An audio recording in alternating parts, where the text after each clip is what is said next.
Welcome back, everyone, to another deep dive.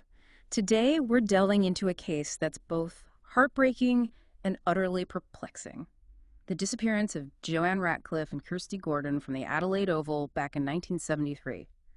We're going to take a look beyond just the headlines, though, right?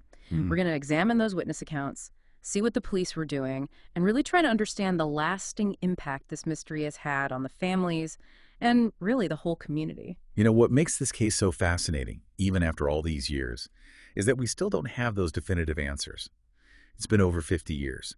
So we're going to try to piece together what we know from all the research, analyze all those twists and turns, and hopefully shed some light on what might have happened. Exactly. For those of you who love a good true crime story, and especially unsolved mysteries, this case, well, let's just say it's a rabbit hole of intrigue. Oh, absolutely. To really grasp the events of that day, though, we kind of need to go back in time a bit, right? Transport ourselves to 1970s Adelaide. Just picture the Adelaide Oval, but not the modern stadium we know today. Imagine a smaller, more intimate ground filled with footy fans, that excitement, that buzz in the air. Yeah, it was a totally different era, and that context is crucial. Back then, it was pretty common for people to stay in their seats the entire game, leaving your spot. You risk losing it. This helps us understand the initial response, or maybe lack of response, to the girls disappearing. It's a good point. So let's introduce the families at the heart of this. We have the Ratcliffes, Les, Kath, Joanne, and David, and the Gordons, Rita Huckle, and her granddaughter, Kirsty. Huge Redlegs fans, dedicated, had their game day routine down pat. Right, totally ingrained in their community, just enjoying a typical Saturday outing. And it's so important to remember, this wasn't just some news story, These were real people, and their lives were absolutely shattered that day. Okay, so it starts like any other game day. Kirsty, 9 years old, needs a few bathroom breaks, happens to all of us, and Joanne, just 11 but responsible, goes with her. They head to the toilets under the John Creswell stand, a familiar routine. Right, and they'd done that before. No big deal. But this third trip, something goes very wrong. This is where things get really chilling. 20 minutes pass, then halftime's almost there, and still no sign of the girls. Oh, wow. Les Ratcliffe starts to get really worried and starts searching himself. He even goes to the Oval secretary, Darby Munn, asks for an announcement. Can you imagine? You'd think they'd do it right away. But Munn, he says no. Says it would disrupt the game. I mean, that decision has been debated for years, hasn't it? Do you think that delay, even if unintentional, could have affected the investigation? It's impossible to say for sure, but it definitely makes you think. What were the priorities at that moment? Was a footy game really more important than the safety of two young girls? Chilling thought. Absolutely. And by the time the game ends and they finally make the announcement, the crowd's gone. Any potential witnesses, scattered. And that's when it really hits everyone. Something terrible has happened. The girls didn't just wander off. They've vanished. The police, they jump in right away. Roadblocks, searches around the Oval, the River Torrens, even nearby golf courses, railway yards. Sounds extensive. It was. But even with all that activity, the investigation was already hitting roadblocks, conflicting details popping up everywhere. Right, like that account from Anthony Kilmartin, the young vendor. He saw two girls being dragged away, but just assumed it was a dad disciplining his kids. Yeah. Tragic, right? How assumptions can just... Absolutely. And then you have Ken Walling, the assistant curator at the Oval, who remembers seeing the girls playing with kittens and a man offering to help. So potential suspect. Yeah, possibly. But it also shows just how tough it was to separate real leads from all the noise in such a high-profile case. So many people calling in with tips and theories. And then there's that report of a man dressed in women's clothing seen near the toilets. Was that a distraction, a genuine sighting, or just someone misinterpreting what they saw? Who knows? It's just one of those many unanswered questions that keeps people speculating even today. So many layers to this. Oh, yeah. And as if the disappearance itself wasn't terrifying enough, the Gordons receive a phone call. A man demanding ransom, $25,000. Imagine the terror. Oh, a nightmare. Did the ransom demand lead anywhere? Sadly, no. No proof the girls were even alive. Calls couldn't be traced, just another dead end. But it did ramp up the media frenzy, Public fear was through the roof. This was just a few years after the Beaumont children case, remember? Yeah, a case we covered in episode 100, by the way, if you're interested. It's eerie how both involve young children vanishing without a trace. The impact on the Australian psyche can't be overstated. Totally. I mean, this wasn't just local news. It was everywhere. National headlines. The reward money kept going up, and everyone was terrified. Parents were on high alert. It really sparked a nationwide conversation about child safety. I mean, can you imagine the feeling? I can't even imagine. And for the families, it was just unimaginable, their worst nightmare.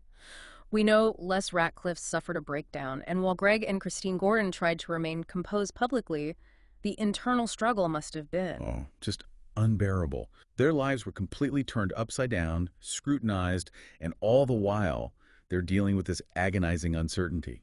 We have to remember the human cost here. It's easy to get caught up in the details of the investigation, but these were real people suffering an unimaginable loss. Absolutely. And amid all this, the police are flooded with calls, potential sightings, tips.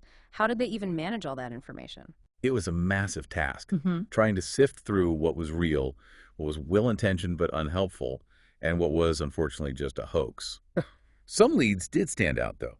For instance, there was a report of the girls being seen at a pie cart near the railway station, which becomes important later, and another report of a Holden with Victorian plates, suggesting maybe they were taken out of state. So even early on, that possibility was on the table. Yeah. Expands the whole scope of the investigation. Right? Exactly. And then there's the moment Anthony Kilmartin, that vendor we talked about, he sees the case on the news and realizes what he saw. That account, initially dismissed, now takes on a whole new, horrifying meaning. It's like a tragic what if, isn't it? What if he had understood what he was seeing right then and there? It shows just how crucial every single detail can be. It really does. And then we have the Thebarton sightings, which add yet another layer of complexity. Multiple people in Thebarton, just a short distance from the Oval, reported seeing the girls with a man. So if those sightings are accurate, we're talking a possible route after the abduction, right?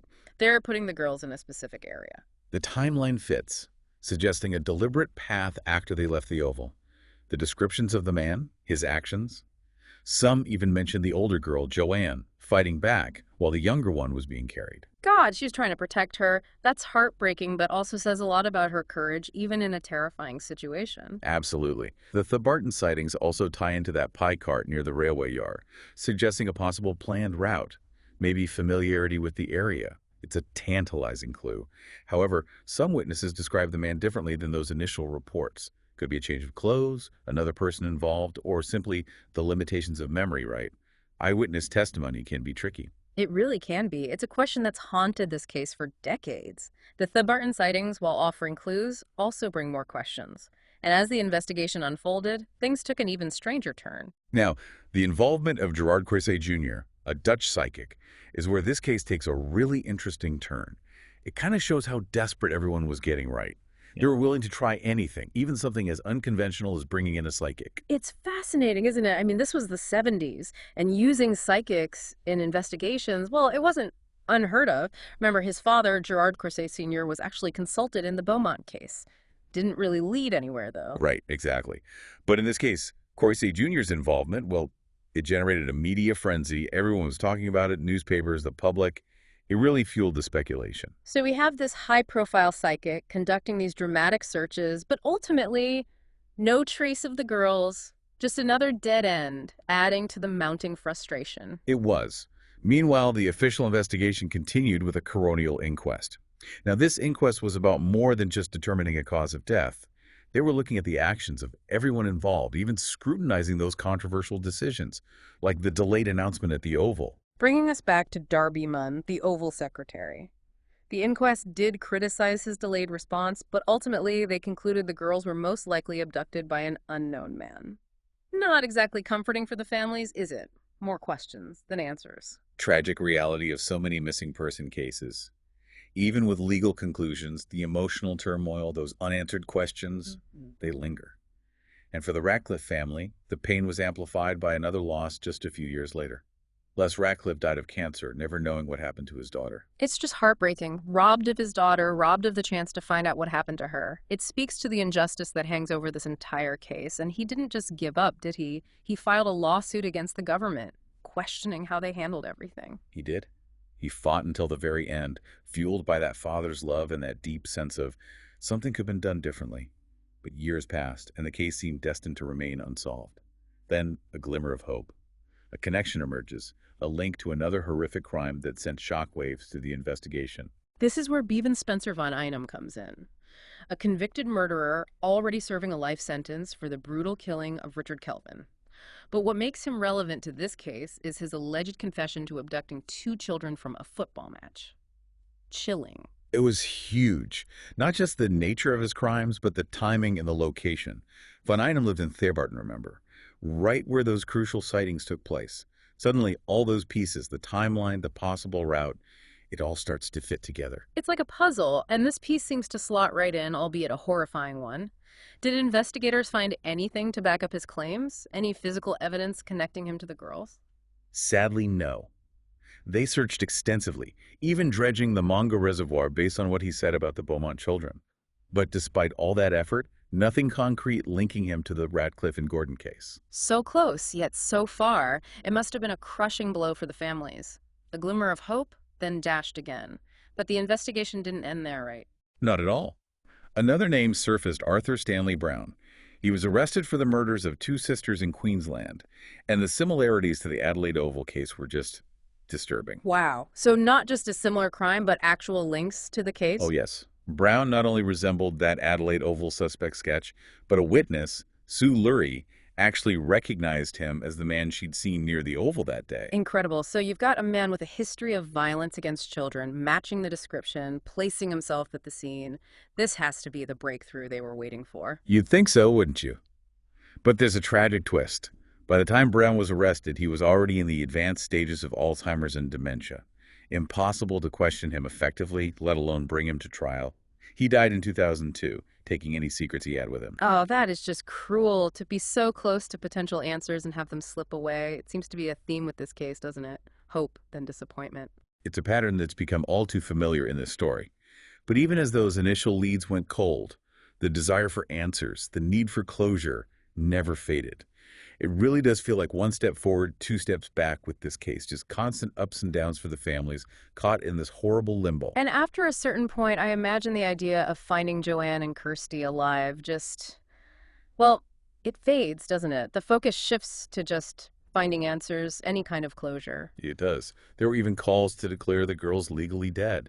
A tough decision, but it offers some legal resolution, even if it's a painful one to accept. A painful acceptance. But in the early 2000s, they did dedicate a memorial plaque, for all missing South Australians, a way to remember, to grieve, even without knowing for sure. A place to go. Yeah. To reflect. But then, amidst all of that, a new voice emerged. Someone determined to keep fighting, keep the story alive. This is where Joanne's younger sister, Susie, comes in. She was born after the abduction, grew up with this shadow hanging over her family. God, I can't even imagine. To grow up knowing your sister disappeared, your parents haunted by this. Just awful. She has talked about the impact, how it's affected her whole life. It's not just the loss of her sister, but the ripple effect on everyone, the constant questions, the stolen future. And she's become an amazing advocate, pushing for answers not just for herself, but for all families of missing persons. And that's what led to Leave a Light On, right? This incredible organization that really shines a light on these cold cases. A beautiful way to honor her sister's memory, but also to try and prevent this from happening to anyone else. Exactly. Susie, along with journalist Brian Lidley, they founded Leave a Light On. They raise awareness, help families, and they're really pushing for changes in how missing person cases are handled, more resources, better procedures, national databases, things that could really make a difference. It's inspiring, how Susie has taken this tragedy and turned it into something positive, trying to make the world a safer place. It gives you hope. It does. And even the Gordon family, who had stayed pretty private for years, eventually issued a statement. They talked about the emotional toll, how difficult it's been, and how much they appreciate the support. To share something so personal after all this time, it takes incredible courage. Shows how deeply this case has impacted everyone.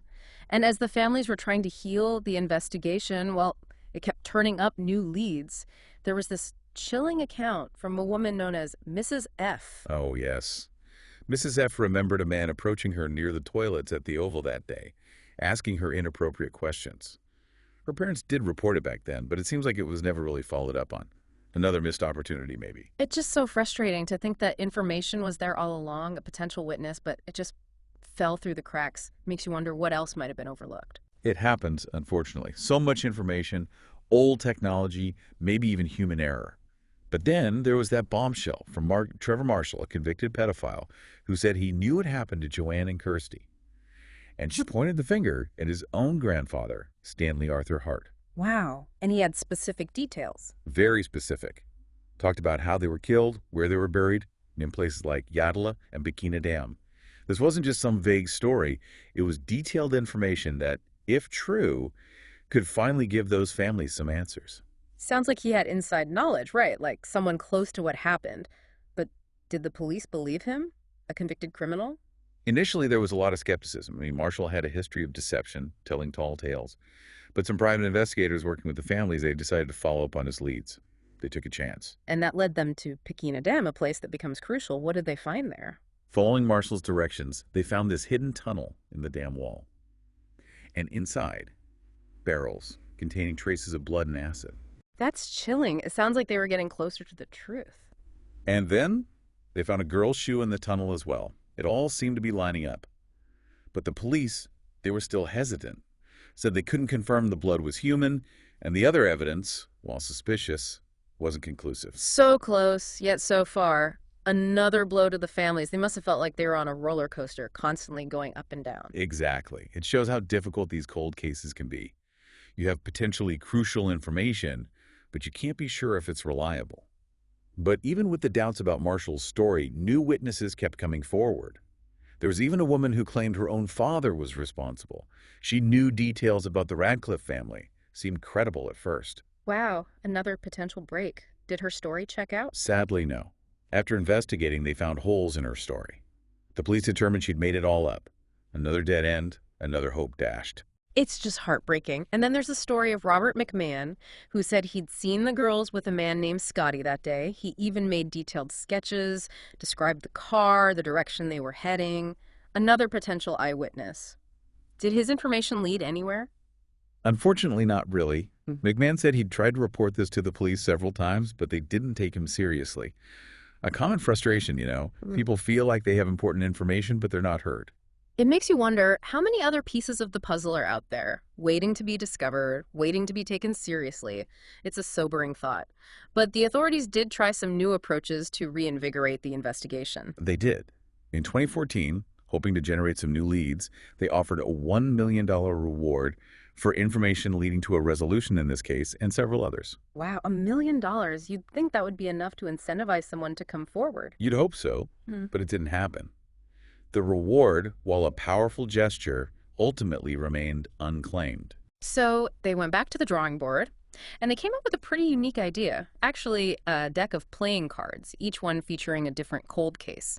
These were then distributed in prisons, hoping that maybe an inmate might recognize something, know something. A creative approach, right? Almost like a real-life game of Clue, but with much higher stakes. And Joanne and Kirsty, they were the ace of hearts. A fitting symbol, considering the love and hope that still surrounds this case. Did it work? Did they get any leads from the cards? There were some leads, but nothing that panned out. The cards, while a clever idea, didn't turn out to be the magic solution. But the search continued. In 2018, there was an excavation at the former Staloy factory site. It was linked to a man who looked like the suspect's sketch, and for a while, it felt like this could be it. Another glimmer of hope. What happened? Nothing. They didn't find anything connecting the site or the man to the case. Another disappointment, another reminder of how elusive the truth can be. It's a tough reality to accept. And in the midst of all of this, Kath Ratcliffe, Joanne's mother, passed away in 2019. Like her husband, she died never knowing what happened to her daughter. Just heartbreaking. A lifetime of searching, of hoping, of grieving. But even though Kath is gone, her love, her daughter's story, it lives on. And Susie, with Leave a Light On, makes sure of that. Every year, they organize that nationwide vigil, people leaving their porch lights on in memory of missing persons. Such a beautiful, powerful gesture. It is a symbol of hope, of remembrance, and of solidarity with those families still searching. And it sends a message that even after all this time, someone out there might hold the key to solving this mystery. Maybe it's a forgotten memory, a piece of evidence tucked away somewhere, or maybe it's guilt, a guilty conscience that finally compels someone to speak up. We can only hope. Well, that was heavy, but these stories need to be told, right? We have to remember the impact, the families, the enduring mystery. We do. Cases like this, they raise so many questions about investigations, the media, about how we protect the vulnerable in our society. And they remind us about the power of love, of resilience, how families like the Ratcliffes and the Gordons have faced unimaginable pain with such strength. It's been a real journey, this deep dive. We've gone through the twists and turns, the highs and lows, and I think it's safe to say this case, it stays with you. It does. If you're listening, we encourage you to check out the Leave a Light On website, learn more about Joanne and Kirsty, about other cold cases, maybe even participate in their vigil. It's a small act, but it means a lot. It does. Because even after all these years, there's still hope. Maybe, just maybe, someone listening right now has that piece of information that can finally bring peace to those families. Thank you for joining us for this deep dive. We hope it's left you with a deeper understanding of this enduring mystery and a renewed sense of hope that one day the truth will come to light.